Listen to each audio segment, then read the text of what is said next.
ॐ ह्रीङ्काराननगर्पिता नलसिकां सौं क्लीं क्लां बिभ्रतीं सवर्णाम्बरधारिणीं वरसुधां धौतां त्रिनेत्रोज्ज्वलां वन्दे पुस्तकपाशमङ्कुशधरां स्रग्भूषितामुज्ज्वलां त्वां गौरीं त्रिपुरां परात्परकलां श्रीचक्रसञ्चारिणीं जननीं शारदां देवीं रामकृष्णं जगद्गुरुं पादपद्मे तयो श्रित्वा प्रणमामि मुहुर्मुहुः.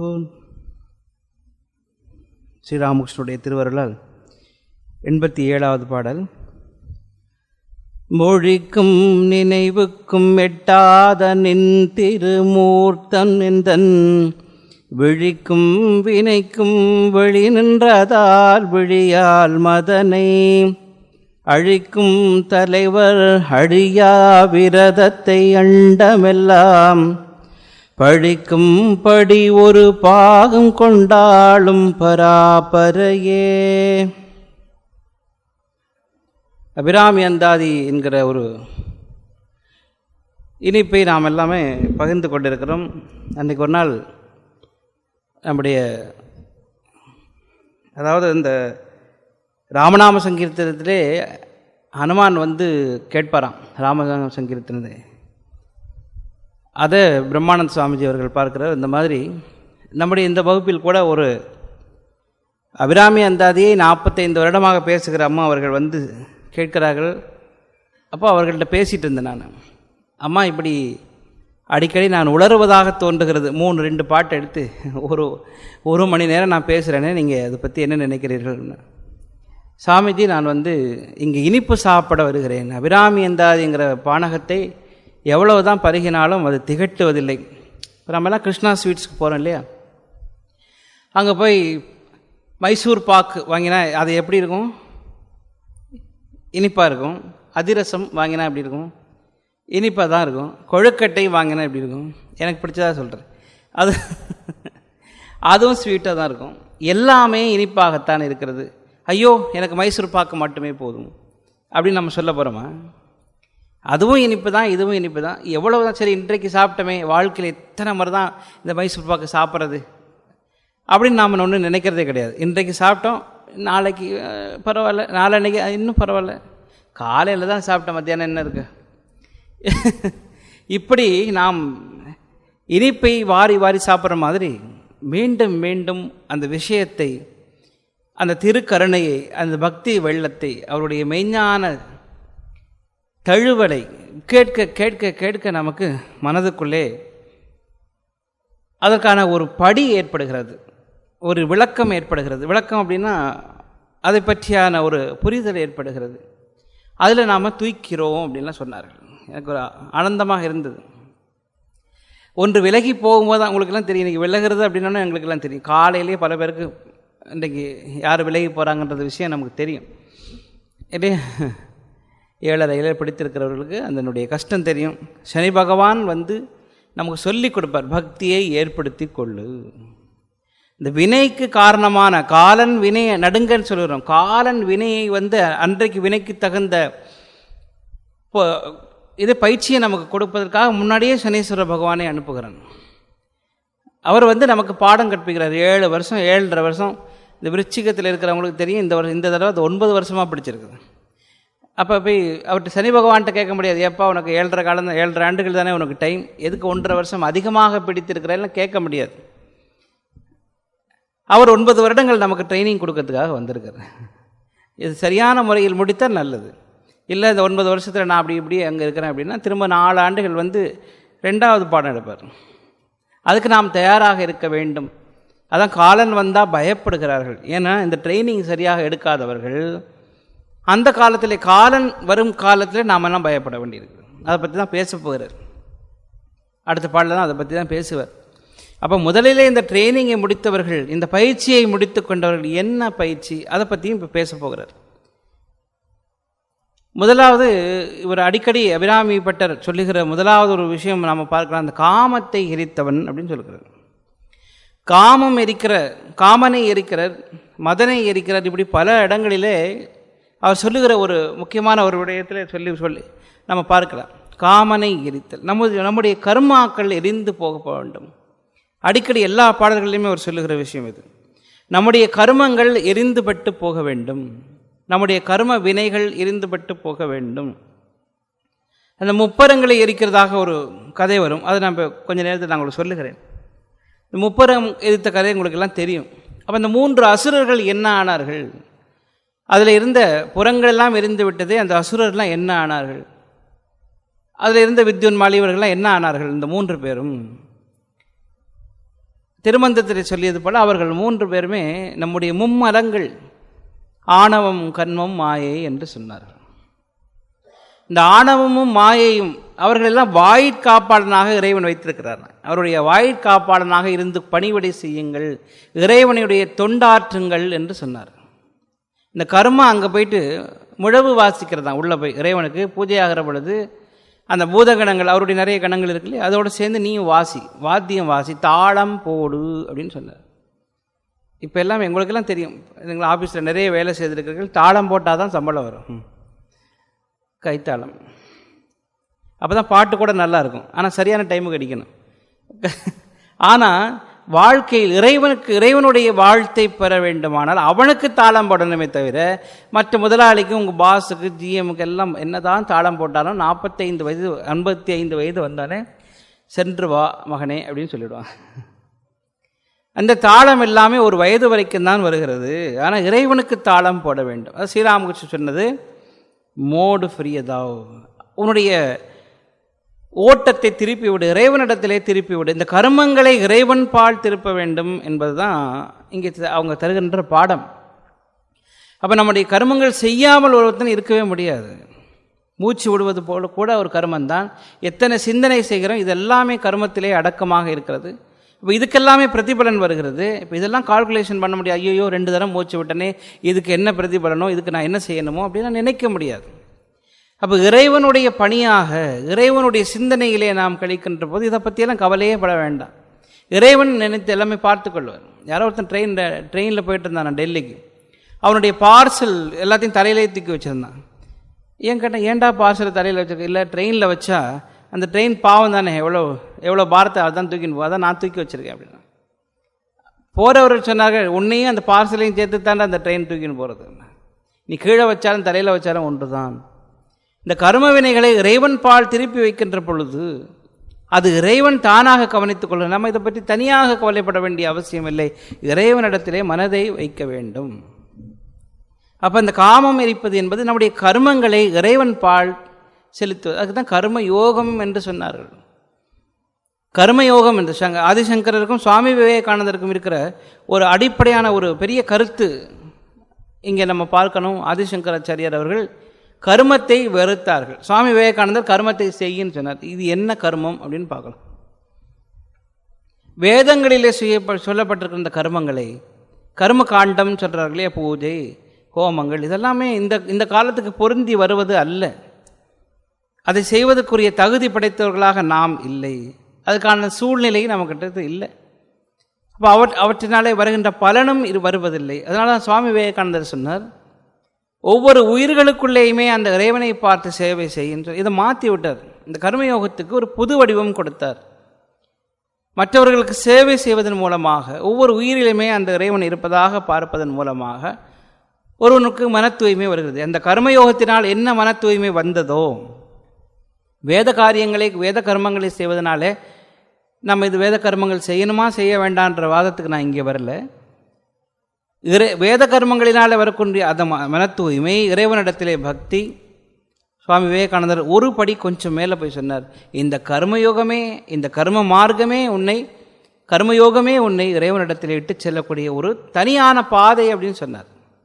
இதையே ஒரு தனிப்பட்ட ஒரு பாதை. இறைவனுக்கு நம்ம திருஞான சம்பந்தருடைய வாழ்க்கையில் பார்க்கிறோம். முருகநாயனார் உங்களுக்கு எல்லாம் கேள்விப்பட்டிருப்பீர்கள். திருஞான சம்பந்தருடைய வாழ்க்கையிலே அவருக்கு மாலை கட்டி கொடுத்தவர். வேற எந்த வேலையுமே அவருக்கு தெரியாது. இறைவனுக்கு பக்தி அதை பற்றியெல்லாம் அவருக்கு தெரியாது. மாலை கொட்டி கொடுத்தார், அவ்வளோதான். பக்தி செய்தாரா, தேவாரங்கள் நிறைய பாடினா அவர் தான் தேவாரம் அப்போ தான் பாடுறாரு, அதெல்லாம் பாடினாரா, பணுவல்கள் செய்தாரா, பணிவிடை செய்தாரா, இதெல்லாம் யோகாபியாசம் செய்தாரா, இதெல்லாம் எதுவுமே தெரியாது. மாலை கட்டி கொடுத்தார். அவருக்கு ஜோதியிலே கலக்கின்ற ஒரு பாக்கியத்தை இறைவன் தருகிறான். திருஞான சம்பந்தரும் அதே ஜோதியில் போகிறார் உள்ளே. அவருக்கு பின்னாடி அவருக்கு மாலை கட்டி கொடுத்து அவருடைய சிறந்த அடிமை அவரும் முருகநாயனார், அவரும் போகிறார் பின்னாடி. இறைவனுக்கு இவர்கள் இருவருக்குமே தந்த பேறு ஒன்றுதான். இறைவன் இந்த இரு நாயன்மார்களுக்கும் தருகின்ற பேறு ஒன்றுதான், தன்னிடத்திலே வைத்துக் கொள்ளுகிறார். அங்கே போனதுக்கப்புறம் என்ன நடந்ததுன்னு தெரியாது நமக்கு. அங்கே கொடுக்கப்பட்டிருக்கிற பேற்றை பார்க்குறோம், முக்தி பேறு ஒன்று தான். அப்போ இந்த கர்மயோகத்தினாலே இறைவன் நமக்கு முதலிலே மன தூய்மையை தருகிறான், அதன் மூலமாக முக்தியையும் தருகிறான்ன்றது எல்லா சாஸ்திரங்களுமே சொல்லியிருக்கிறது. அதை நாம் சரியான முறையில் புரிந்து கொள்ள வேண்டும்.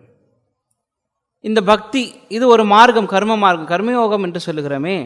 இப்போ இறைவன் பார்வதியோடு காட்சி தருகின்ற ஒரு கட்டத்தை நம்ம அபிராமி பட்டர் அடிக்கடி சொல்லுகிறார். இதுக்கு பக்தி இறைவன் இறைவியோடு மனம் முடித்தவராக பிரியாதவர்களாக சொல்லுகிறார். இது யோக மார்க்கம். தாயாரோடு இறைவன் அம்பிகையோடு காட்சி இடபாருடனாக காட்சி தருகின்ற இது ஞான மார்க்கத்தை ஞானமாக சொல்லியிருக்கிறார். இப்போ இதெல்லாம் இறைவன் தன்னுடைய கருணையினாலே நம்மிடத்திலே வருகிறார். அப்போ மொழிக்கும் நினைவுக்கும் எட்டாத நின் திருமூர்த்தம்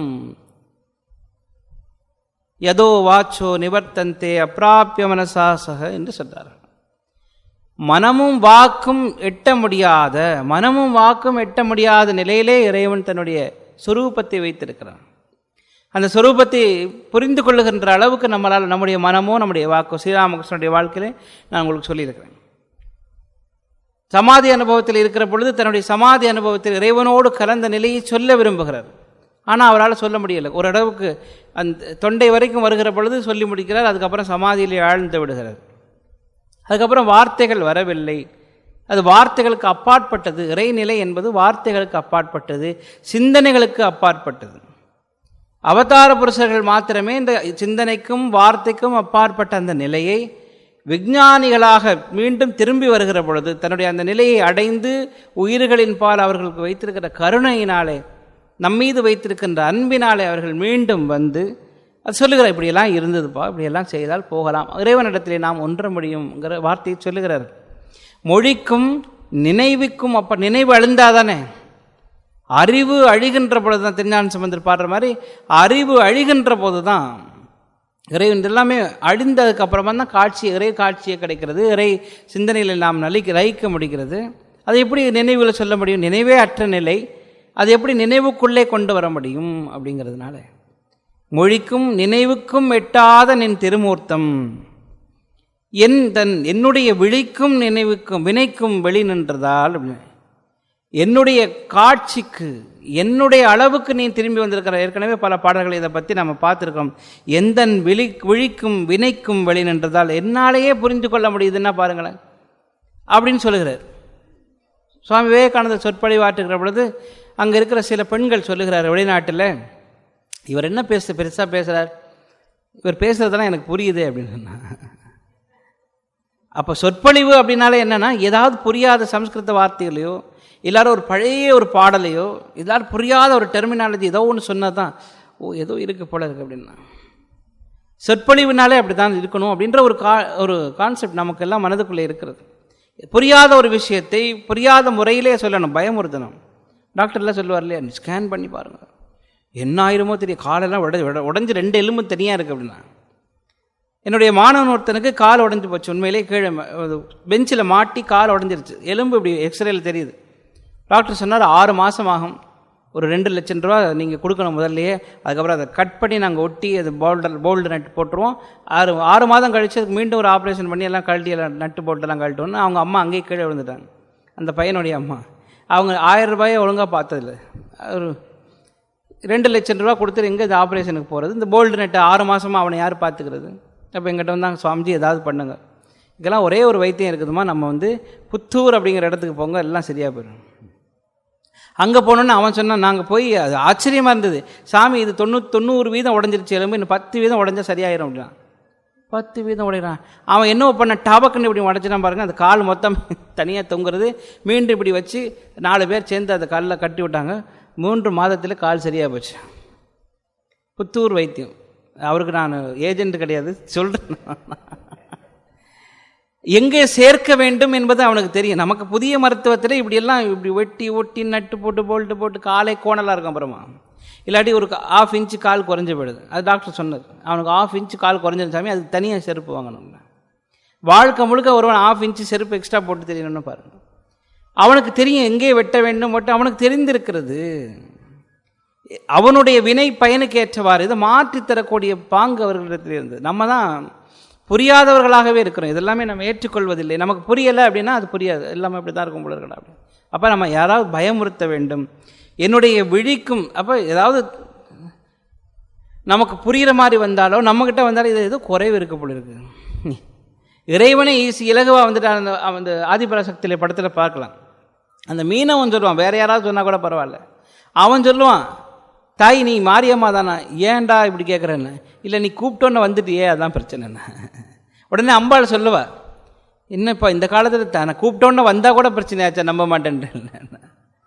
அம்பாளுக்கே ஒரு கவலை வந்துடும். என்ன அப்போ கூப்பிட்டோன்னா அவன் தண்ணியில் முழுகி இவர் ஏன்னா அவன் கேள்விப்பட்டிருப்பான், அந்த முனிவர் இந்த சுவாமி எல்லாருமே ஆண்டாண்டு காலமாக தவம் செய்கிறோம், எங்களுக்கே வரல, நீ கூப்பிட்டோன்னே வந்துட்டாளா, கூப்பிட்டோன்னே வந்தாலே அதுவும் பிரச்சனை தான். அப்போ என்னுடைய விழிக்கும் என்னுடைய வினைக்கும் வெளி நின்றதால் அப்படின்னு சொல்கிறேன். இவருக்கும் அது ஒரு சின்ன சந்தேகம் இருக்குது.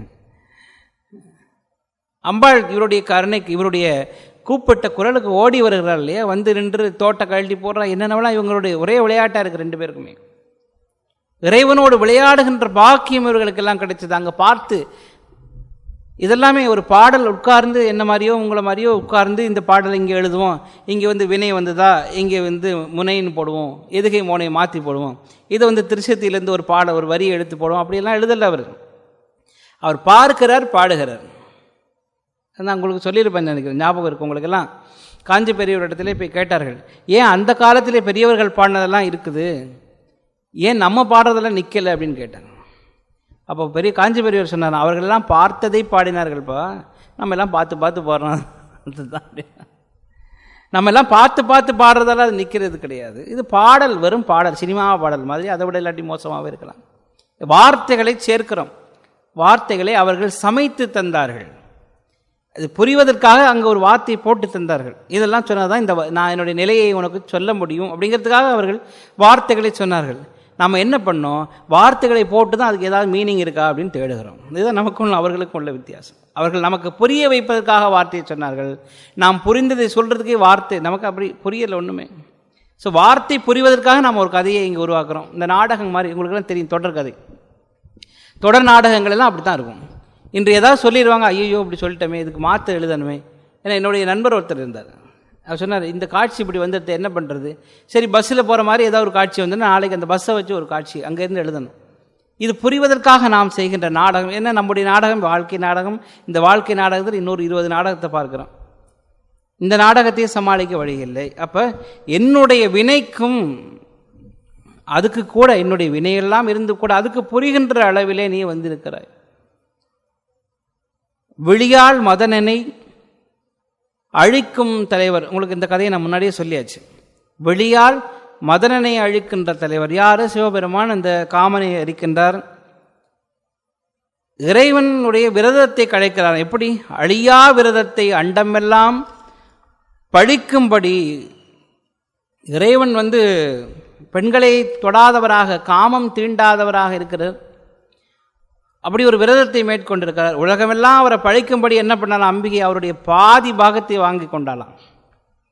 யாருமே சொல்ல முடியாது. உமையும் ஒரு பாகனம் ஏக உருவில் இதை ஆரம்பத்தில் இருந்து பாடலில் முதலாவது கணபதி வாழ்த்தில் இருந்து கடைசி வரைக்குமே இந்த ஒரே ஒரு கருத்தை சொல்லுவார். இறைவனும் அம்பிகையும், இறைவனும் தாயாரும் மாறுபாடு அற்றவர்கள், இருவரும் ஒருவரேங்கிற கருத்தை ஆரம்பத்திலேருந்து கடைசி வரைக்குமே அவர் கொண்டு போகிறார். இப்போ இந்த 87வது பாடல் வரைக்கும் அதே தான் கருத்தை கொண்டு வந்திருக்க, இன்னும் கொண்டு போக போகிறார். இறைவனும் அம்பிகையும் பிரிக்க முடியாதவர்கள், தத்துவம் வேறு அல்ல. நாம் புரிந்து கொள்ளுகின்ற பாகம்தான் நம்முடைய பக்குவத்துக்கு ஏற்ற மாதிரி நாம் புரிந்து கொள்ளுகிறோம் என்பதை நாம் மனதிலே வைத்துக் கொள்ள வேண்டும். அழியா விரதத்தை அண்டமெல்லாம். இறைவனுடைய விழியினாலே காமன் எரிந்து போகிறான்னா நம்முடைய கர்மங்கள் எல்லாம் எரிந்து போகின்றன அப்படின்னு ஒரு கருத்தை எடுத்துக்கொள்ள வேண்டும். இறைவனுடைய திருக்கருணையினாலே நம்முடைய கர்மங்கள் எல்லாம் எரிந்து போகின்றன. அந்த வெளியினுடைய நெருப்பு நம்முடைய கர்மங்களை எரிக்கணும்னா அது எவ்வளோ பவர்ஃபுல்லாக இருக்கணும். நம்முடைய ஜென்ம ஜென்மாந்திரமாக இருக்கின்ற எத்தனையோ பிறவிகளுக்கு காரணமாக இருக்கின்ற கர்மத்தை அது வினை பயனை எரிக்கின்றது. இதெல்லாம் அண்டமெல்லாம் பழிக்கும்படி ஒரு பாகம் கொண்டு ஆளும் பழித்தல் அப்படின்னா வெட்கப்படுத்துதல், அவமானப்படுத்துதல் அப்படின்னு இல்லை. இங்கே பழித்தல்னா நமக்கு அவர்களெல்லாம் வெட்கி போயிருக்கிறார்கள் அப்படின்னா அவர்களெல்லாம் பழிக்கும்படி அப்படின்னு நீங்கள் எடுத்துக்கொள்ள வேண்டும். அவர்களெல்லாம் வெட்கும்படி, அவர்களெல்லாம் பொறாமைப்படும்படி அப்படிங்கிற ஒரு வார்த்தையை நீங்கள் சேர்த்து படித்து பாருங்களேன். அவர்களெல்லாம் பொறாமைப்படும்படி அம்பிகைக்கு மாத்திரம்தான் அந்த, அதுதான் கடைசியில் ஒரு வார்த்தை அங்கே அதுக்கு தான் வச்சார். இந்த கடைசி வார்த்தையை நம்ம சேர்த்து படித்தா அதுக்கு எல்லாமே புரிந்துவிடும். பராபரையே, பாகம் கொண்டு ஆளும் பராபரை என்ன யாரு? ஆதிசக்தி என்ன பராபரை அர்த்தம். பராபரை என்பவள் ஆதிசக்தி. ஆதிசக்தியினுடைய பாதம் சிவனுடைய தலையிலே இருக்கின்றது. அவளுடைய பாகமாகவே சிவனுடைய பாதியாக இருக்கிறாள் அம்பிகை. அப்படின்னா உலகமெல்லாமே எல்லாம் திகைத்து போய் நின்று பார்க்கிறது அம்பிகையினுடைய.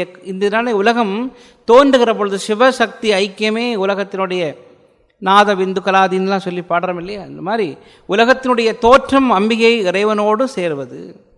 உலகம் தோன்றுகிறது, பராசக்தியாக தோன்றுகிறாள் அம்பிகை. இறைவன் பராசக்தி இறைவனுடைய பாகமாக மாறுகிறாள், உமையாக மாறுகிறாள், உமையவளாக இருக்கிறாள் என்று சொல்லுகிறார். இப்போ உயிர்களுக்கெல்லாம், இப்போ பல முனிவர்களுக்கெல்லாம் அது ஒரு இறைவன் இடத்துல அம்பிகை எப்பயுமே பிரியாமல் இருக்கிறாளே அப்படின்னு இவர்களெல்லாம் மனதை, இந்த ஆத்மாக்கள் இயங்குகிறதா எப்படி நந்தியம் பெருமான் வெளியில இருந்து இறைவனோடு எப்படி சேர்வோம் அப்படின்னு வெளியிலிருந்து தவம் செய்து கொண்டிருக்கிறாராம். அவருக்கு காவலாக இருக்கிறாள் இந்த உயிர். இறைவனை மாத்திரமே நினைத்து கொண்டிருக்க வேண்டும், வேற என்ன நினைச்சாலும் ஒன்றும் ஆகாது என்பதை மொழிக்கும் நினைவுக்கும் எட்டாத நின் திருமூர்த்தம், என்னுடைய வார்த்தைக்கும் சொல்லுக்கும் நினைவுக்குமே எட்டாத நின் திருமூர்த்தம் என்னைக்கும் வந்து என்னுடைய கண்களுக்கு தெரியும்படியாகவும் என்னுடைய வினையையும் தீர்க்கும்படியாகவும் வந்து சேர்ந்தது. அந்த மதனனை தன்னுடைய விழியால் எரித்த அந்த இறைவன் அவருடைய விரதத்தையும் கலைத்து கொண்டு தன்னுடைய பாகமாக உன்னை வைத்திருக்கின்றாரே, அவனையே ஆளுகின்ற மூத்தவளே, இந்த உன்னுடைய கருணையினாலே என்னுடைய யாருக்குமே தெரியாத இந்த திருமூர்த்தத்தை, உன்னுடைய திருவடிவத்தை எனக்கும் காட்டினாய் அப்படின்னு சொல்லி அம்பிகையினுடைய புகழை சொல்லுகிறார். அடுத்த பாடல், பரம் என்று உனை அடைந்தேன் தமியேனும் முன்பக்தருக்குள், தரமன்று இவன் என்று தள்ளத்தகாது தரியலர்த்தம், புறம் அன்று எரிய பொறுப்பு வில் வாங்கிய போதில் அயன், சிரம் ஒன்று சேற்ற கையானிடப்பாகும் சிறந்தவளே.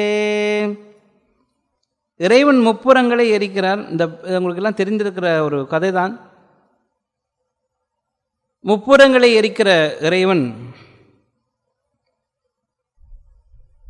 இதை பார்த்த உடனே முப்புறங்களை எரிப்பதற்கு இறைவனுடைய, அதுக்கு முன்னால் இறைவனுடைய 8 வீரச் செயல்கள், அட்ட வீரட்டம்னு சொல்லுவோம். அதுக்கெல்லாம் 8 கோயில்கள் இருக்கின்றன. அதை பற்றி உங்களுக்கு ஏற்கனவே பேசியிருக்கிறேன். மேருவை இறைவன் வில்லாக வளைக்கிறார். விஷ்ணு இறைவனுடைய வீரச் செயல்களிலே வில்லாக இருந்து செயல்படுகிறாராம்.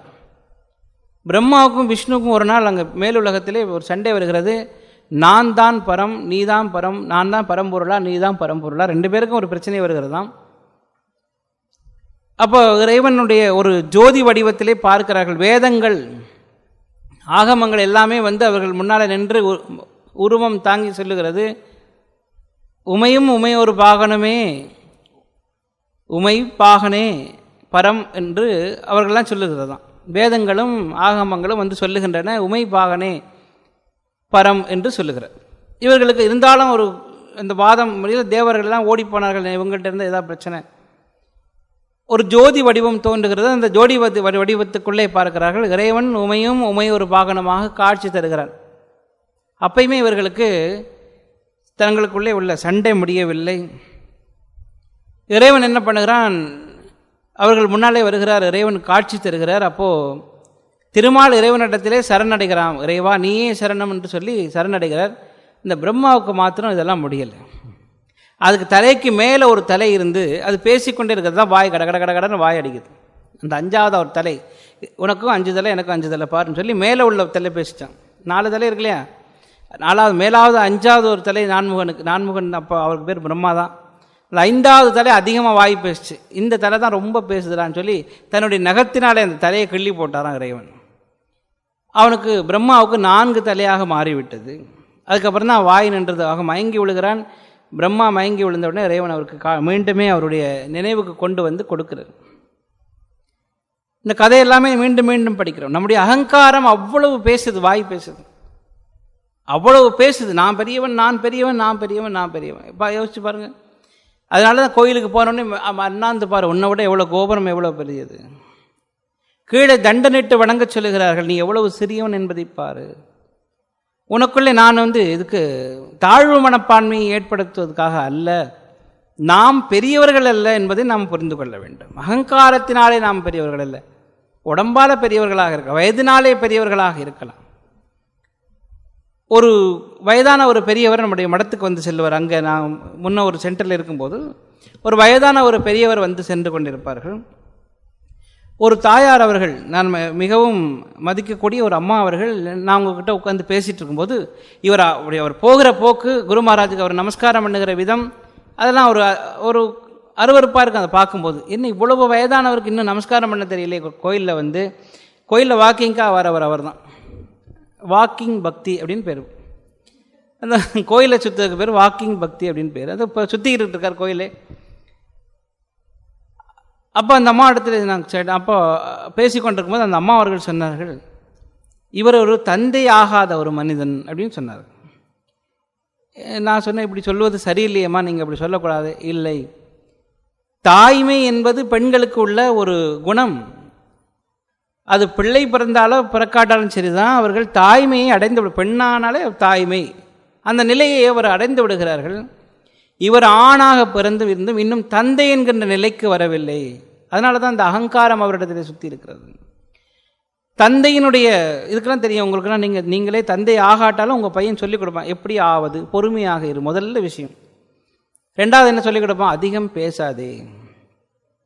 3வது சொல்லிக் கொடுப்பான், கேள்வி கேட்காதே. 4வது எப்பெல்லாம் தேவையோ பணத்தை கொடு, பணிவாக இரு. பணிவாக இருக்கணும், என்ன செஞ்சாலும் கேள்வி கேட்கக்கூடாது, பொறுமையாக இருக்கணும்.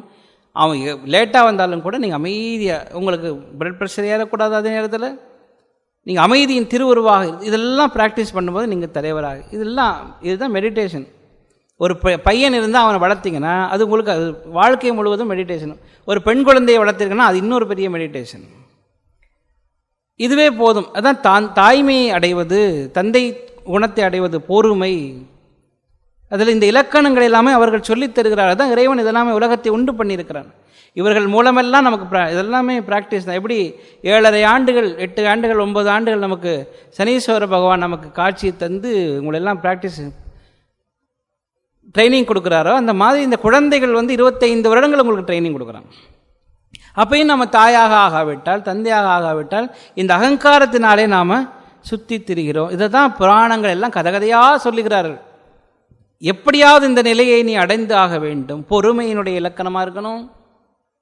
எதுலேயுமே அவன் தப்பு செய்தாலும் கேட்கக்கூடாது, நல்லது செய்தாலும் பாராட்டணும். உடனே உங்களுடைய மூடெல்லாம் மாற்றிடணும். இந்த செல்ஃபோன் மாதிரி, இப்போ செல்ஃபோன் என்ன சைலன்ஸ் மோடு, இப்போ ஏரோப்ளேன் மோடுன்னு எப்படி டக்குன்னு மாத்திரமோ, ரிங் வரணும், சத்தம் கேட்கக்கூடாது. சரி, ரிங் வரக்கூடாது, ஆனால் உங்களுக்கு ஃபோன் வருது தெரியணும். அப்படின்னா லைட்டிங் ஏதோ இருக்குது, ஆப்ஷன் இருக்குது. இதெல்லாமே நாம் தெரிந்து வைத்திருக்க வேண்டியிருக்கிறது. நீங்கள் அமைதியாக, கோபம் வரணும் ஆனால் வெளியில் காட்டக்கூடாது. இதெல்லாமே நாம் தெரிந்து வைத்திருக்கிற பொழுது நம்முடைய மனம் பக்குவப்படுகிறது, தந்தையாக வேண்டும். அப்போ கொஞ்ச நாளைக்கு அப்புறம் விசாரித்து பார்த்தா, ஆமாம், அந்த மனிதர் குழந்தையை சின்ன வயசுலேயே குழந்தையோட அதெல்லாம் திருமணமாகிட்டு இவர் ரொம்ப காலமாக தனிமையிலே இருப்பவர், அதனால் அகங்காரத்தினாலே சுற்றுகிறார் அப்படிங்கிறது அப்புறமா தெரிந்து கொண்டேன். மனம் என்பது அந்த முதிர்ந்த நிலையை அடைந்து தான் ஆக வேண்டும், வேறு வழியே இல்லை. மனம் முதிர்ச்சி பெற்றே ஆக வேண்டும். அதுக்கு தான் இறைவன் இன்னொன்று செய்கிறான், குழந்தைக்கு அப்புறமா பேர குழந்தைகள் அப்படின்னு சொல்கிறார். அது ஒன்று ட்ரைனிங் கொடுக்கறதுக்காக அவன் ஒரு 10-15 வருஷம் உங்களுக்கு ட்ரைனிங் கொடுப்பான். நீங்கள் உயிரோடு இருந்தால் அவன் கொடுக்குற ட்ரைனிங்கை நீங்கள் மகன்கிட்டையாவது நீங்கள் கடிஞ்சு பேசுகிற டே அப்படின்னு சொல்லலாம். பேர குழந்தைகிட்ட போய் டேன்னு சொல்லுவீங்களா? அவன் கேட்ட உடனே எட்டி உதைப்பான் முதல்ல. வேறு வழியே இல்லை. ஏன்னா ட்ரைனிங் நீங்கள் அதை பாஸ் பண்ணி தான் ஆகணும். முடியலைன்னா திரும்பவும் வாங்க கிளாஸ் 1. யோசிச்சு பாருங்கள். மீண்டும் எல்கேஜியில் உட்காந்து நம்மெல்லாம் ஆனா ஆவணான்னு படிக்கணும். அப்போ இப்படி படிக்க வரும்போது இப்போல்லாம் ஸ்லேட்டில் படிச்சிங்க, மண்ணில் எழுதணும். வரும்போது ஐபேடை கொடுத்துருவாங்க. அந்த காலத்தில் நீங்கள் மீண்டும் பிறக்கும்போது ஐபேடில் தான் ஆன் எழுதணும். மீண்டும் ட்ரைனிங் ஆரம்பிக்கணும். மீண்டும் 20 வருஷம் ஸ்கூல் காலேஜெல்லாம் படிக்கிறது யோசிச்சு பாருங்கள். ஆக நாம் இந்த நம்முடைய பயிற்சியை முடித்துத்தான் ஆக வேண்டும். பரம் என்று உன்னை அடைந்தேன் அப்படின்னு சொல்லிட்டார், முடிச்சிட்டார். உன்னையே பரன் என்று, உன்னையே சரணாகதி கொள்ளுகிறேன் என்று சொல்கிறார். வேறு வழியில் சொன்னால் தான் விடுவாங்க, சொன்னால் தான் விடுவார்கள். அதனால் நம்ம சொல்லித்தான் ஆக வேண்டும். உன்னையே பரன் என்று அடைந்தேன். கம்பல்சரியாக இல்லை, நம்ம அவுட் ஆஃப் கம்பல்சன் கிடையாது. நம்முடைய இவங்கெல்லாம் கட்டாயப்படுத்ததினால நம்ம பரம் என்று அடையவில்லை. என்னுடைய அன்பினாலே வேற வழி இல்லை என்பதை நான் தெரிந்து கொண்டிருக்கிறேன். மற்றவர்களுக்கு நமக்கு இருக்கிற வித்தியாசம் தான். ஆசைப்பட்டு படிக்கிறவர்களுக்கும் தள்ளி விட்டு அவன் போய் படிக்கிறவனுக்கும் ஒன்று. இப்போ இன்ஜினியரிங் காலேஜெலாம் பையனை வீட்டிலலாம் நமக்கு தெரியும், இன்ஜினியரிங் போட்டால் தான் வீட்டுக்கு கௌரவம். ஒரு இன்ஜினியர் இருக்கிறான், அவன் படிச்சுட்டு 5 வருஷம் வேலை இல்லாமல் இருப்பான். அதை பற்றி யோசிக்க மாட்டான். இன்ஜினியரிங் போடா அப்படின்னா கம்பல்சரி அங்கே போய் உட்காந்துருப்பான். அவனும் கடனே அப்படின்னு சொல்லி அப்பா கொடுத்த 5 லட்ச ரூபாய் அங்கே கரியாக்கி கொண்டிருப்பான். அதை பற்றி நாம் சிந்திப்பது இல்லை. அது அவனுக்கு நம்மளை அவனை நிர்கதியாக வைத்திருக்கிறோம், அங்கே கொண்டு போய் உட்கார வைத்திருக்கிறோம். பரம் என்று உன்னை அடைந்தன்னா இது அவருடைய கன்விக்ஷன் என்று சொல்வார். கம்பல்சன் கிடையாது, கன்விக்ஷன். அவருடைய காட்சியினாலே, அவருடைய முதிர்ச்சியினாலே, அவருடைய தேடுதலினாலே அவருக்கு கிடைத்ததை சொல்லுகிறது. பரம் என்று உன்னை அடைந்தேன் சொல்கிறது. உன் பக்தர்களுக்குள் தரம் அன்று இவன் என்று தள்ளத்தகாது. முதல்ல உன்னையே நான் அடைந்திருக்கிறேங்கிறத சொல்லணும். 2வது உன் பக்தர்களுக்குள்ள இவன் தரம். அம்பிகை ஒருவேளை நமக்கெல்லாம் காட்சி பண்ணி வைக்கிறான்னு வைங்க. நான் அடிக்கடி சொல்லுகிற விஷயம், ஒருவேளை நாம் ஸ்ரீராமகிருஷ்ண இடத்துல போகிற பொழுது உனக்கு பக்தி இருக்கிறதான்னு கேட்டார்னா பக்தி இன்னும் வரல. கர்மயோகம் பண்ணுகிறியா அப்படின்னு கேட்டால் கர்மயோகமா அது தெரியலையே. ஞான விசாரம் பண்ணுகிறியா, யூரில் புத்தகம் தான் படிச்சிருக்கேன் கொஞ்சம் போல். சரி நாம ஜபமாக பண்ணிக்கிறியா, இப்போயாவது ஒரு தரம் பண்ணுறேன் அப்பயும் தூங்கிடுறேனே. விரதம் இருக்கிறியான்னு கேட்டால் காலையிலேருந்து மத்தியானம் சாப்பிட்ற வரைக்கும் இருக்கிறேன். காலையில் டிஃபன் சாப்பிட்டதுக்கு பக்கம் ஆரம்பிக்கிறது. சரி வேறு என்ன செய்கிற, பிரதட்சணம் செய்கிற, ஆமாம் கோயிலில் வளம் வருகிறேன் என்னோட தொப்பையை குறைக்கிறதுக்காக. இப்படி எல்லாம் பல விஷயங்களை சொல்லுகிறேன். இப்படி எல்லாம் லிஸ்ட்டு போட்டு பார்த்தா 108 லிஸ்ட்டில் கடைசியில் ஒன்று கூட மிஞ்சாது. அப்போ என்ன செய்கிறது? அந்த பக்தர்களுக்குள்ள நாம் தரம் என்பது இறைவன் பார்ப்பானா நமக்கு ஒன்றுமே கிடையாது. நம்ம பாஸாக இருக்கும்போது வேலைக்கு வரும்போது நம்ம தோட்டத்துக்கு ஒருத்தவன் தான். முதலாவது கேள்வி, நீ டாஸ்மாக் போகிறது உண்டா? அடிக்கடி லீவு கேட்பியா? 2வது 3வது ஒழுங்காக சொல்கிற வேலையெல்லாம் செய்வியா? மற்றவங்க கூட சண்டை போடுவியா நீ? இப்படியெல்லாம் கேள்வி கேட்க வேண்டியிருக்கிறது. ஏன்னா நமக்கு பிரச்சனை வர வேண்டாம். அவனுக்கு புல்லு பிடுங்க தெரியுமான்னு கேட்க வேண்டாம், நம்மளே பார்த்துக்கலாம். தரம் என்று பார்த்தாலே இதெல்லாமே கொண்டு வர முடியாது. இறைவன் ஒருவேளை நம்மிடத்தில் உனக்கு வினை இருக்கிறதா? ஆமாம் நிறைய இருக்குது. மாயையில் மூழ்கி இருக்கிற முழுதான் மூழ்கி இருக்கிறேன். ஆணவம் இருக்கிறதா? அது சொல்லவே முடியாத அளவு இருக்கிறது. கர்மயோகம் பண்ணுகிறது ஒன்றுமே பண்ணுறதே இல்லையே. இப்படியெல்லாம் பார்த்தா ஒரு தரம் இல்லையே.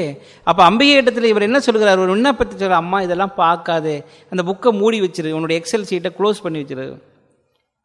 இதெல்லாம் லிஸ்ட்டு போட்டு பார்த்தீங்கன்னா நான் அதில் தேரவே மாட்டேன், எல்லாமே அரியராக போடுமே, 60 பாடமும் அரியரில் வந்துடுமே.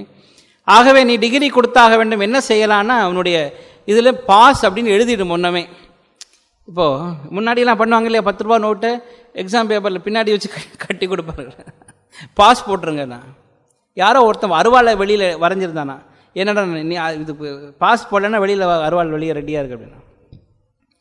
இறைவனிடத்தில் நம்ம இந்த 2யுமே செய்ய முடியாது. பணமும் கொடுக்க முடியாது, அருவாளும் வைக்க முடியாது. என்ன செய்யலாம்? காலில் விழுந்துடுறான், தாயே இனிமேல் நீ இந்த கவுண்டிங் எல்லாம் பண்ணி பார்க்காத தாயே, நீயே வெற்றி பெற்ற என்றால் நீயே அனௌன்ஸ் பண்ணிவிடுவோம். அம்பிகை இடத்துல முன்னாடியே, இப்போல்லாம் நம்மலாம் 2000 3000 கொடுக்க வேண்டியதில்லை ஓட்டு போகிறதுக்கு முன்னாடி. அம்பிகை இடத்துல முன்னாடியே சரணாகதி என்கிற ஓட்டு, நான் பாதத்தில் விழுந்துட்டேன், காப்பாற்றிடுறேன். இப்போ இவ்வளவெல்லாம் சொல்லணுமா ஒரு விஷயத்தை பார்ப்பதற்குன்னா? சுவைப்பதற்காக, இதை சுவைச்சு பார்க்கறதுக்கு நம்ம எல்லாமே சேர்ந்து சுவைத்து கொண்டிருக்கிறோம்.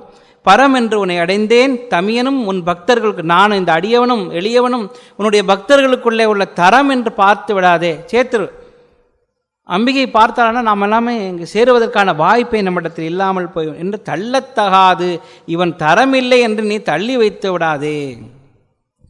தரியலர் தம் புறம் அன்று எரிய பொறுப்புவில் வாங்கிய, இதில் 2 விஷயத்தை சொல்லுகிறார். 2 அட்ட வீரட்ட அவருடைய இறைவனுடைய 8 வீரச் செயல்களை 2 சொல்லுகிறார். ஒன்று தரியலர் தம் அகங்காரம் பிடித்தவர்களாகி அவர்களுடைய புறம் அன்று முப்புறங்கள் எரிக்க புறம் அன்று எரிய பொறுப்பு வில் வாங்கிய, அதாவது மேருவை வில்லாக வளர்த்து 2 விஷயத்தை சொல்லுகிறார். புறம் அன்று எரிய பொறுப்பு வில் வாங்கிய போதில் அயன் சிரம் ஒன்று செற்ற கையான். இந்த 3வது ஒரு விஷயத்தையும் சொல்லுகிறார். ஒன்று, புறம் முப்புறங்கள் எரிய செய்தார் இறைவன், பொறுப்பு வில் வாங்கிய மேருவையே வில்லாக வளைத்து காட்டினான். 3வது, பிரம்மனுடைய யார் சிருஷ்டிகஸ்தாவோ அவனுடைய தலையை, அகங்காரம் பிடித்த அந்த தலையை கிள்ளி எறிகிறான். 3வது, அப்போ புறம் ஒன்று எரிய பொறுப்பு வில் வாங்கிய மேருவையே வில்லாக வளைத்த போதில் அயன் சிரம் ஒன்று செற்ற கையான். அந்த இவன் 3 செயல்களையும் செய்த செற்ற கையான் இடப்பாகம் சிறந்தவளே. இது எல்லாத்தையும் எந்த கையில் பண்ணியிருப்பார் நினைக்கிறீங்க? எல்லாமே வலது கையாலே செய்தவர். இடப்பாகம் அம்பிகை கருவியாக இருக்கிறாள், அவளே அதற்கெல்லாமே கர்த்தாவாக இருக்கிறாள், அவளே கருவியாக இருக்க, அவளே செயல், அவளே செயற்படு கருவியாகவும் அவளே இருக்கிறார். இறைவனை இயக்குகிற பாதியாக, சக்தியாக அவள் இருக்கிறாள். இதனால அம்பிகைக்கும் இறைவனுக்கும் இப்போ வில்லு வளைக்கும் போது ஒரே ஒரு கையில் எடுக்க முடியுமா? எப்படி இந்த முப்புறங்கள் எரிந்தது 3 அசுரர்களும் எரியலை அப்படின்னு கேட்டால், இந்த வில்லை வளைக்கிற பொழுதோ இல்லாட்டி சிரிக்கிற பொழுதோ இறைவி சிரிக்கிறது, அந்த இறைவன் சிரிக்கிறார் அப்படின்னா அவருடைய கண்களும் பார்க்கிறது. ஒரு கண் பார்க்கிறது, கோபமாக அனலை கக்கும், இன்னொரு கண் என்ன செய்யும்? கருணையை கொடுக்கும். இந்த வில்லை வளைக்கிற பொழுது அவனுடைய இடது கையில தான் வேகத்தை கூட்டுவார், ஆனால் வலது கை, இந்த இடது கை முன்னுக்கு போய் நிற்கும். வில்லு பிடிக்கிற பொழுது இடது கை போய் முன்னே நிற்கும், பெருவிரலை வச்சுட்டு நிற்குமா. இடது கையால் தான் அவள் இழுக்கணும், சரி வலது கையால் தான் இழுக்கணும். அப்போ இடது கை முன்னுக்கு போய் நிற்கும். அம்பிகையினுடைய கை முன்னாலே செல்லுகிறது. அவனுக்கு முதல்ல அபயம் கொடுத்து விடுகிறது. அவனுக்கு 3 அசுரர்களுக்கும் அபயம் கொடுத்தாச்சு, ஏன்னா அது முடிஞ்சது. யாரை இறைவன் எரிக்கிறாரோ, இறைவன் யாரிடத்தில் அம்பு செலுத்துகிறாரோ அங்கே அம்பிகை முன்னாலே போய் விடுகிறாள், அங்கே கருணை கொடுத்து விடுகிறாள், உனக்கு அபயம் கொடுத்தாச்சு. அதனால தான் அவன் 3 பேரும் கோட்டைகளை எரித்த இறைவன் அவர்களை எரிக்க முடியும்னா அம்பிகையினுடைய கரம் அங்கே இருக்கிறது. இந்த பையன்லாம் டூருக்கு போகணுன்னா உங்களுக்கு தெரியும் இல்லையா, முன்னாடி வீட்டில் வந்தோன்னு சாப்பிடும்போது சொல்லுவோம், அம்மா நாளைக்கு டூர் போகணும், உங்கள் வீட்டுக்காரர் வந்தால் சொல்லிடுங்க அப்படின்னா. ஏன்டா நீயே சொல்ல உடனே அந்த ஆள்கிட்ட மனுஷன் பேசுவானா அப்படின்னா. அப்போ நீ யாருன்னு உங்கள் அம்மாவே கேட்டாங்க. இறைவனுடைய கருணையை பெறுவதற்கு முன்னாடி அப்ளிகேஷன் இங்கே தான் போட வேண்டியிருக்கிறது. தாயார் இடத்துல நாம் முதல்ல அப்ளிகேஷன் போடுறோம். தாயே, நம்ம வைஷ்ணவ சம்பிரதாயத்திலே ஒரு பெரிய தாயார் இடத்துல சொல்வது, அவளுடைய கருணை இருந்தால்தான். இறைவன் நைட் சாப்பிட வரும்போதோ பள்ளியறைக்கு வரும்போது அம்பாள் சொல்லுவாளாம். அதான் பள்ளியறை போது எல்லாம் உங்களுக்கு தெரியும், நைட்டில் அம்பாளுடைய சன்னிதானத்திலே நடக்கும். இறைவன் என்ன தான் சுற்றினாலும் அங்கே வந்து தானே ஆகணும். அதனாலே கருணையினை அங்கே கற்பகாம்பாள் சன்னிதியில் அவ்வளவு கூட்டம், அத்தனை பிரச்சனையும் அங்கே கொட்டிவிடுவார்கள். கபாலீஸ்வரர் ஒரு ரவுண்ட் அடிச்சு சல்லுன்னு முடிச்சுட்டு வெளியே வந்துடுவாங்க. பாவம், அவர் யோசிச்சுட்டே இருப்பார், எனக்கு தாண்டா கோயில், நீங்கள் கற்பகாம்பாளை பார்த்தீங்கன்னா கபாலீஸ்வரம்னு சொல்கிறோம், கையிலேயே மயிலை எல்லாம் சொல்கிறோம், கரெக்டு தான். ஆனால் கற்பகாம்பாள் சன்னிதியில் தான் கூட்டம். நமக்கு எல்லாம் தெரியும் எங்கே அப்ளிகேஷன் போடணும், எங்கே போட்டால் அது நடக்கும்ன்றது தெரியும். இறைவனுடைய கருணையை பெறுவதற்கு அம்பிகையிடத்தினிடம் தான் செல்லணும் அப்படிங்கிறது. அப்போ அம்பிகையை தனியாக தேட வேண்டுமானா இல்லை, இடப்பாகமாக அங்கேயே இருக்கிறாள், இறைவனோடு அப்படியே இருக்கிறாள். அவரிடத்தில் நாம் சொல்ல வேண்டி இருக்கிறது, தாயே நீயே பரம் என்று உன்னை அடைந்தேன். அப்படி ஒரு தடவை சொல்லணும், அவ்வளோதான். அதை சொல்ல வைக்கிறாள். பரம் என்று உன்னை அடைந்தேன், உன்னையே நான், இந்த பிரம்மனுடைய தலையை கொய்திருக்கிறாய், இந்த முப்புறங்களை எரித்திருக்கிறாய், மேருவையை வில்லாக எரித்திருக்கிறார், அதெல்லாம் வில்லாக வளைத்திருக்கிறார். அந்த இறைவனுடைய இடப்பாகம் இருக்கிற அம்பிகையே இவ்வளவுலாம் பெய்த இறைவன் இங்கே இன்னும் சொல்லுகிற பொழுது சொல்லுகிறார். ஒரு கற்பனையை பாருங்கன்னா, இதெல்லாம் பிரம்மனுடைய ஆணவத்தை களைவதற்காக அவனுடைய தலையை கொய்து எறிந்த இறைவன் முப்புறங்களை, அந்த 3 அசுரர்களை சும்மா பார்த்து அப்படி சிரிக்கிறதுக்கு முன்னாடி அவன் எரிந்து போயிட்டான். மேருவியை வில்லாக வளைத்த இறைவன் உன்னிடத்திலே கட்டுப்பட்டவனாக இருக்கிறான், நீ உன்னுடைய பாகத்திலே இருக்கிறான்.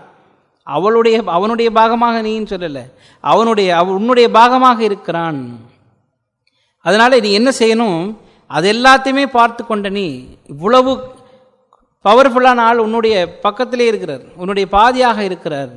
நீ என்னை இதெல்லாம் பார்த்து விடாதே தாயே, அங்கெல்லாம் பார்த்துட்டு நல்ல ஒரு இவ்வளவு வீர சாகசங்களெல்லாம் பார்த்துட்டு இந்த மாதிரி ஒரு கோழையாக ஒருத்தன் இருக்கிறானே நீ நினைத்து விடாதே, என்னிடத்தில் நீ வர வேண்டும் என்று சொல்லி பரமென்று உன்னையே அடைந்தேன், அதனால் நீ என்னை தள்ளி வைத்து விடாதே என்று சொல்லி கேட்கிறார்.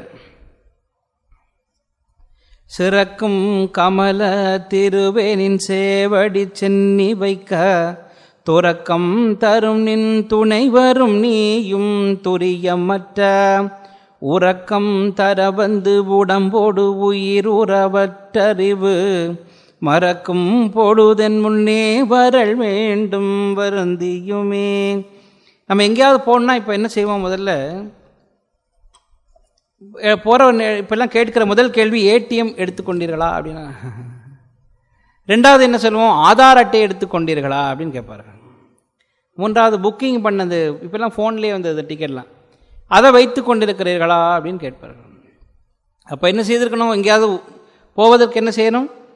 ஒன்று ஏடிஎம் வச்சுருக்கணும், எல்லாத்தையும் அந்த பணம் வர மாதிரி நீங்கள் சேர்த்து வைத்திருக்க வேண்டும். போவதற்கு நீங்கள் முன்பதிவு செய்து கொள்ள வேண்டும். அங்கே போனோன்னு காட்டுறதுக்கு ஐடி கார்டு வச்சுருக்கணும். இந்த 3 விஷயங்களை சொல்லுகிறார். அவ்வளோதான். சிறக்கும் கமல திருவே நின் சேவடி சென்னி வைக்க துறக்கம் தரும் நின் துணைவரும் நீயும் துரியமற்ற உறக்கம் தர வந்து உடம்போடு என்னுடைய உயிர் உறவு அற்று அறிவு மறக்கும் பொழுது என் முன்னே வரல் வேண்டும். எல்லாருக்கும் இருக்கிற ஒரு பெரிய விஷயம், பிரச்சனை என்னென்னா, சாகிற பொழுது உன்னை மறந்துடுவேனே, சாகிற பொழுது உன்னை மறந்துடுவேனே. பெரியவர்கள் எல்லாம் சொல்வார்கள், இறைவனை மறந்துடுவேன்னு சொல்வார்கள். உலகத்தில் இருக்கிறவர்கள், ஐயோ என் பேர குழந்தைய விட்டுட்டனே, அந்த பஸ் அங்கே ஓடிட்டு இருக்குதே, நான் என்ன பண்ணுவேன், என்னுடைய காரை நான் கழுவி வைக்கலையே, இவ்வளவு நாள் உடைத்த காரு, பக்கத்தில் இருந்த நாய்க்குட்டியை நான் விட்டுட்டு போயிடுவேனே. நீ இன்னும் 2 நிமிஷத்தில் போக போகிற, நாயை பற்றி என்ன கவலை? அந்த தோட்டத்தில் இருக்கிற பலாமரத்திலே நான் இவ்வளோ வளர்த்தனே, 2 பலாப்பழம் கூட சாப்பிடலையே, இன்னும் அதிகமாக டயபெட்டிக் இருந்தாலும் நான் சாப்பிடணுமே. என்ன இவ்வளோ நாள் கஷ்டப்பட்டு வளர்த்த இந்த பையனுடைய திருமணத்தை பார்க்கவில்லைன்னா, அவன் நீ போனாலும் கல்யாணம் பண்ண தான் போகிறான், கவலைப்படாது. என்னுடைய பேர குழந்தை ஸ்கூலில் இருக்குதே, நான் அதை அவனுடைய முகத்தை நான் மறந்துடுவேனே. அந்த குழந்தை முகத்தை பார்க்குற அளவுக்கு இன்னும் 5 வருஷம் தான் இருக்கும், அப்புறம் பார்க்கவே முடியாது அப்படின்ற விஷயம் உனக்கு தெரியாது. இவர்கிட்ட எல்லாம் விட்டு விட்டு போகிறோமே நான் அழுகிறான், மீண்டும் மீண்டும் அழுகிறான். ஞானியர்களுக்கு என்ன அழுகிறார்கள்? ஐயோ அந்த நேரத்தில் நான் உன்னை மறந்துடுவேனே, உன்னை மறந்து விடுவேனே. அப்போது உயிர் போகிற பொழுது அவர்களுக்கு அந்த கவலை இருந்தது. உன்னை பார்த்து புகழ்ந்து கொண்டே இருந்தேன், இவ்வளோ நாளாக பேசியிருந்தது, உன்னுடைய ஞானத்தை புகழ்ந்து அனுபவித்து கொண்டிருந்தேன், அந்த நேரத்தில் நான் மறந்து போயிடுவேனே. இந்த ஏன்னா உயிரில் இருக்கிற மனதை பிரித்து விடுவேன், எல்லாம் கொஞ்சம் கொஞ்சமாக தானே, ஒவ்வொரு கோஷமாகத்தானே விலகப் போகிறது. நீ மனதை பிரித்து எடுத்து கொண்டானே நான் எப்படி உன்னை நினைப்பது? என்னுடைய வாக்கு நின்று போய்விடும், என்னுடைய மனம் செயலற்று போய்விடும் அப்படின்னு சொல்லி இவர்கள்லாம் கவலைப்படும். சிறக்கும் கமல திருவே நின் சேவடி சென்னி வைக்க. இப்போ இறைவனுடைய காட்சி எப்படி கிடைக்கிறது நம்ம இதில் பார்க்கிறோம். காசி காண்டத்திலிருந்து ஸ்ரீராமகிருஷ்ணனுடைய வாழ்க்கையில் பார்க்கிறோம். சிவபெருமான் அந்த இங்கே இறக்கிற உயிர்களுக்கெல்லாம் மந்திர உபதேசம் செய்வதற்கு முன்னாலே அம்பிகை என்ன பண்ணுகிறாளாம், அந்த உயிர்களோடு பிணைத்திருக்கின்ற அந்த கயிற்றை நானே வெட்டி விடுகிறாளாம். அம்பிகை ஒரு பெரிய கத்தி வைத்து கொண்டிருக்கிறாளாம். அந்த உயிர்களோடு பிணைத்திருக்கின்ற தலைகளெல்லாம் வெட்டி விடுகிறார். இறைவன் அவருடைய தாரக மந்திரத்திலே அந்த உயிர்களுடைய காதுகளிலே சொல்லுகிறாராம். தாரக மந்திரத்தை சொல்லி அவர்களுக்கெல்லாம் முக்தியை அளித்து கொண்டிருக்கிறார் காசியிலே அப்படின்னு சொல்லி ஸ்ரீராமகிருஷ்ணருக்கு ஒரு காட்சி கிடைக்கிறது. அது பிற்காலத்தில் நம்மளாம் படித்து பார்த்தா காசி கண்டத்தில் வருவதாக சொல்லுகிறார்கள். இறைவன் தன்னுடைய கருணையை செய்வதற்கு முன்னாலே அம்பிகை வந்து சொல்ல வேண்டும். அம்பிகையினுடைய கருணை இருந்தால் அவள் வெற்றி விட்டு இங்கே பாஸ் பண்ணாதான். அம்பிகை இந்த ஐடென்டி கார்டு பார்த்து எஸ் இவன் ஏற்கனவே முன்பதிவு செய்திருக்கிறான், இவனுக்கு புக்கிங் இருக்குது, இவனை அனுமதிக்கலாம் அப்படின்னு சொல்லி அந்த ஐடி கார்டு கிளியர் பண்ணால் தான் நம்ம அந்த பர்த்லேயே பயன் பண்ண முடியும், அந்த ட்ரெயின்லேயே போக முடியும். இறைவன் அதுக்கப்புறம் தான் டிடிஆராக வந்து எஸ் ஓகே நீ உள்ளே போகலாம் அப்படின்னு, நீ பயணம் செய்வதற்கு தகுதியானவனாக இருக்கிறாருன்னு சொல்லுகிறார். அப்போ முன்பதிவு நாம் செய்ய வேண்டும். எங்கே? அம்பிகையினிடத்திலே செய்ய வேண்டும். சிறக்கும் கமலத்திருவேன்னு சொன்னார். அந்த அம்பிகை எங்கே இருக்கிறான்னா கமலத்திருவே, கமலத்திலே இருக்கின்ற லக்ஷ்மி தேவி போன்றவளை கொடுப்பவளை. ஏன்னா கமலத்திருவே எதுக்குன்னு நான் கொஞ்சம் யோசிச்சுட்டு இருந்தேன் காலையிலேருந்து, எதுக்கு திடீர்னு லக்ஷ்மி இவர் புகழ்கிறார் அப்படின்னா. கமலத்திருவே அப்படின்னா அவர் இவ்வளோ நாள் லக்ஷ்மி அவ்வளோ தூரமெல்லாம் இப்போ சொன்னதாக கிடையாது, எனக்கு ஞாபகம் இல்லை. கமலத்திருவே எதுக்கு லக்ஷ்மி இந்த நேரத்தில் கூப்பிட்றாரு? நம்ம இன்னைக்கு சனி பயிற்சினால் இந்த பாட்டு நமக்கு ஞாபகம் வருதா, பணங்கண்ண வரப்போதா அப்படின்னா இல்லை. கமலத்திருவே என்பவள் நம்முடைய தலையிலே இருப்பவள்னா கமலம், கமலத்திலே இருக்கிறவள் திரு, நாம் நினைப்பதை கொடுப்பதற்காக இருப்பவள், அமுத நிலையை கொடுப்பவள். கமலம் என்பது அமுதத்தையும் குறிக்கிறது, ஞானத்தை குறிக்கிறது. கமலம் என்பது ஞானத்தை குறிப்பது. கமலத்திருவென ஞானத்தை அளிப்பவளாக அவளை காட்டுகிறார் இங்கே. இல்லாட்டி செல்வத்தை அளிப்பவர். நான் கேட்கிற செல்வம் என்ன? ஞானம்தான் நான் கேட்கிற செல்வம். வேற என்னவாக இருக்க முடியும்? அவர் பரம பக்தர் இல்லையா? பரம பாகவதர் அல்லவா? ஞானமான இல்லையா? அவர் கேட்கக்கூடியது அதை மட்டும்தான் கேட்பார். எனக்கு ஒரு பைக் வாங்கி கொடுன்னுலாம் கேட்க மாட்டார். ஆக சிறக்கும் கமலத்திருவே நின் சேவடி சென்னி வைக்கு. ஏன் இது கமலத்திருவேன்னு இன்னொன்று சொல்லணும் அப்படின்னா, நம்முடைய சகஸ்ராரத்தில் இருக்கிற கமலம், அம்பிகையினுடைய கால்கள் எங்கே இருக்கும்னா கமலத்திலே இருக்கும். அந்த கமலம் இறைவனுடைய தலையில இருக்கும். ஆகவே இந்த இறைவனுடைய நினைவாக என்னுடைய தலையிலும் அதே கமலம் இருந்தால் உன்னுடைய கால்கள் வைப்பதற்கு வசதியாக இருக்கும். அதனால சொன்னார், சிறக்கும் கமலத்தருவே நின் திருவே நின் சேவடி சென்னி வைக்க துறக்கம் தரும் நின் துணைவரும் நீயும் என்று சொல்லுகிறார். துறவு தருவதற்காக. இப்போ ஒரு நாலடியார்லேருந்து ஒரு பாட்டை சொல்வார்கள். யாருக்கு கவலை இல்லை அப்படின்னா, அந்த ஒருவன் ஒரு கரும்பு தோட்டம் வைத்திருக்கார். 2 பேர் கரும்பு தோட்டம் வைத்திருந்தார்களாம். அதை பற்றி அழகாக ஒரு கதை சொன்னார்கள். 2 பேர் கரும்பு தோட்டம் வைத்திருக்கார்கள். ஒருத்தர் என்ன பண்ணால், சரியான நேரத்தில் அந்த கரும்பெல்லாம் வெட்டி ஆலையில் போட்டு புழிஞ்சு எடுத்து சர்க்கரையாக பண்ணி வச்சுட்டான். மழை வருகிறது, அதுக்கு முன்னாடி பயங்கரமான இது வருகிறது. இன்னொருத்தன் கரும்பு தோட்டம் வைத்திருக்கான். அவன் கொஞ்சம் பொறுமையாக இருப்போன்னு பார்க்குறான். திடீர்னு ஒரு நாள் நெருப்பு பிடித்து விடுகிறது 2 தோட்டத்திலையும். ஒருத்தன் வந்து ஓடி வந்து சொன்னான், ஐயோ நெருப்பு பிடிச்சிருந்தான். இவன் சொன்னான், என்னுடைய ஆலையில் நெருப்பு பிடிச்சதா, வெரி குட், நான் நாளைக்கு தான் அதுக்கு நெருப்பு வைக்கலான்னு பார்த்தேன், இன்றைக்கி எரிஞ்சு போச்சா, நல்லது. ஏன்னா அவன் ஏற்கனவே கரும்பை வெட்டி சர்க்கரையை ஆக்கி வச்சு நிம்மதியாக உட்காந்துருக்கான். மற்றவன் அடிச்சுட்டு ஓடனா, ஐயையோ கரும்பு தோட்டத்தில் நெருப்பா, என்னுடைய கரும்பு அழிந்து போகிறது. இவன் யாரெல்லாம் வினை பயனை முடிச்சுட்டு ரெடியாக இருக்கானோ, போகிறதுக்கு ரெடியாக இருக்கிறான். இறைவா நீ நாளைக்கா இன்னைக்கா, வயசானதுக்கப்புறம் எல்லாரும் அதான் நினைக்க போகிறோம், இறைவா நாளைக்கே போயிடலாம் இன்றைக்கே போயிடலாம் அப்படின்னு நினைக்கலாம். ஆனால் யாரெல்லாம் வினையை முடித்து விட்டார்களோ, யாரெல்லாம் தன்னுடைய கர்ம வினையிலிருந்து விலகி இருக்கிறார்களோ, அவர்கள் ரெடியாக இருக்கிறார்கள் போகிறதுக்கு, இறைவனிடத்திலே இருக்கிறார்கள். துறக்கம் தரும் மோட்சத்தை தருகின்ற இறைவன், துறக்கம் தரும் நின் துணை வரும் நீயும். இப்போ 2 பேரையும் கூப்பிடணுமா இல்லையா? இன்விடேஷனில் என்ன, உங்கள் குடும்ப சகிதமாக வந்து எங்களுக்கு நல்லாசி வழங்குங்கள் அப்படின்னு எழுதுவோமா இல்லையா?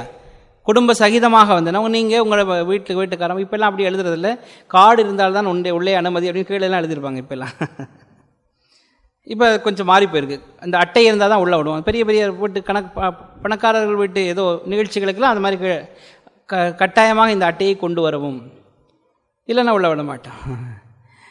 அந்த மாதிரி குடும்ப சகிதமாக இவர் ஒரு ஓப்பன் இன்விடேஷன் கொடுத்துறாரு இறைவனிடத்தில். நீயும் யார், உன்னுடைய கணவரும் சொல்லலை, துறக்கம் தரும் நின் கணவரும் அப்படின்னு சொல்லி சொன்னார். யாரு? மோட்சத்தை தருகின்றவன். நம்ம என்ன பரிசு பொருட்கள் ஏற்றுக்கொள்ளப்பட மாட்டாது அப்படின்னு எழுதுனா என்ன அர்த்தம்?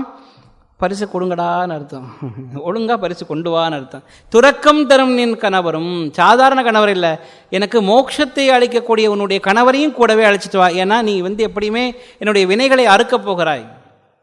அதனால அடுத்த கட்டமாக என்ன செய்யணும்? மோட்சத்தை தர வேண்டும். அதை கொடுப்பதற்காக அவரையும் அழைச்சிட்டு வந்துரு. இப்போல்லாம் இந்த கலெக்டர் போவார்லையே, ஒரு நாள் வேலை மனு எல்லாம் அந்த பக்கத்தில், இந்த பக்கம் இந்த இவர் யார் ஆர்டிஓ அவன் எல்லாம் உட்காந்துருப்பாங்க. மொத்தமாக போய் நம்ம மனு கொடுத்தவொடனே ஓகே இது சரின்னு கையெழுத்து போட்டான்னா கடை பேப்பர் நீங்கள் பின்னாடி போகும்போது ஓரளவுக்கு செய்து கொடுத்துருவாங்க. இல்லைன்னா 1 மாதம் ஆகும் அந்த பேப்பர் வர்றதுக்கு.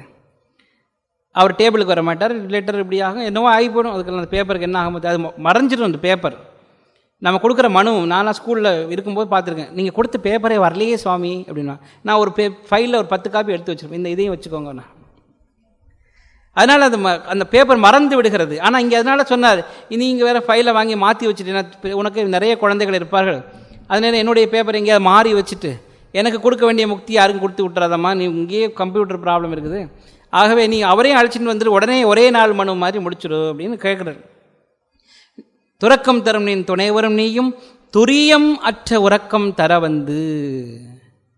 நாம எல்லாம் ஜாக்கிரதை அப்படின்னா, இந்த ஜாக்கிரதம்னா இப்போ விழிப்பு நிலை, சொப்னம்னா நமக்கு மனம் மட்டுமே வேலை செய்கிற ஒரு நிலை இருக்குது, அது சொப்னம் அப்படின்னு பேர். அங்கே நிறைய கனவுகள்லாம் வரும். நம்ம ராஜாவெல்லாம் இருப்போம், காரெல்லாம் ஓட்டிகிட்டு போவோம், நம்ம கையே இருக்காது, காரெல்லாம் ஓட்டு.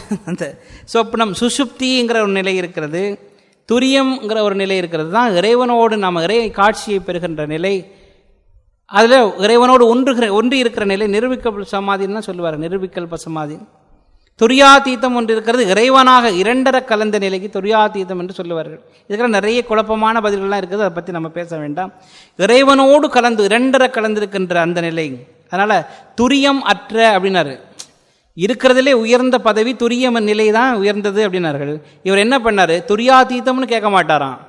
அதனால் துரியமற்ற நிலையை கொடு அப்படின்னு கேட்டார். துரியம்னா அங்கே ஆனந்தம் குறைவாக இருக்கிறது, ஞானமான நிலை தான். துரியாதீதம் என்பது இறைவனோடு கலந்து ஆனந்தித்து இருக்கிற நிலை.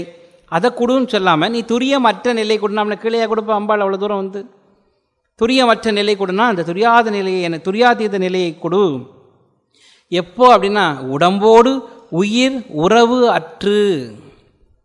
என்னுடைய இந்த உடம்புல இருந்து உயிர் என்ன செய்யும்? இந்த உடல் எனக்கு வேண்டாம் அப்படின்னு சொல்லி இந்த உயிர் பிரிகிற பொழுது என் முன்னே வரல் வேண்டும், வருந்தியுமே. கஷ்டப்பட்டாச்சு வந்துடுமா, டிக்கெட் முன்னாடியே நான் வேணா அனுப்பி வைக்கிறேன் என்ன சொன்னார். எப்படியாவது வந்து சேர்ந்து விட வேண்டும். என்னிடத்திலே நீயும் முக்தியை தருகின்ற உனது கணவரும் ஏதாவது கஷ்டப்பட்டாது என் முன்னர் இடத்திலே வர வேண்டும். என்னுடைய உடலிலே இருந்து உற்றார் யாருடரோ உயிர் கொண்டு போகும் பொழுது குற்றாலத்து ஒரு ஈசனல்லால் நமக்கு உற்றார் யாருடரோ, அதனால் யாருமே கிடையாது. இந்த உயிரிழந்து பிரிகின்ற பொழுது அப்போதான் நீ வர வேண்டும் தாய். எதுக்கு அப்படின்னா நீயும் மோட்சத்தை தருகின்ற உனது கணவரும் ஒன்றாக வந்திருந்து இந்த உயிர் நிலை என்னுடைய மனம் அந்த நேரத்தில் மறந்து போயிருக்கும். அதனால் எனக்கு ஞாபகப்படுத்தி நீதான் பரம் என்பதை சிறக்கம் கமலத்தருவே உன்னுடைய திருவடிகளை என்னுடைய தலையிலே சாத்தி வச்ச உடனே அம்பிகை தன்னுடைய திருவடிகள் பட்டோடனே இறைவனுக்கு தெரியும், ஓ இது முத்திரையிடப்பட்டது அப்படி இல்லையா, இது முத்திரையிடப்பட்ட ஒரு பொருள் அப்படின்னா இது ஐயப்பனுக்கெல்லாம் முத்திரை தேங்காய் அனுப்புகிறோன்னா அவனுக்கு உள்ளது அப்படின்னு அர்த்தம். அவங்களுக்கு என்று சொல்லுகிறது. இந்த பொருள் அவனுடையது அப்படின்னு சொன்னால் யாரும் தொடமாட்டார்கள். இது போலீஸ்காரன் இங்கே நோ பார்க்கிங் அப்படின்னா நம்ம காரை கொண்டு நிப்பாட்டணும்னு அர்த்தம். ஆனால் இறைவனுடையது அப்படி கிடையாது இல்லையா. நீங்கள் குப்பை போடாதீர்கள்னு பார்க்குறது தான் மொத்தமாக குப்பை இருக்கும், அது அல்ல.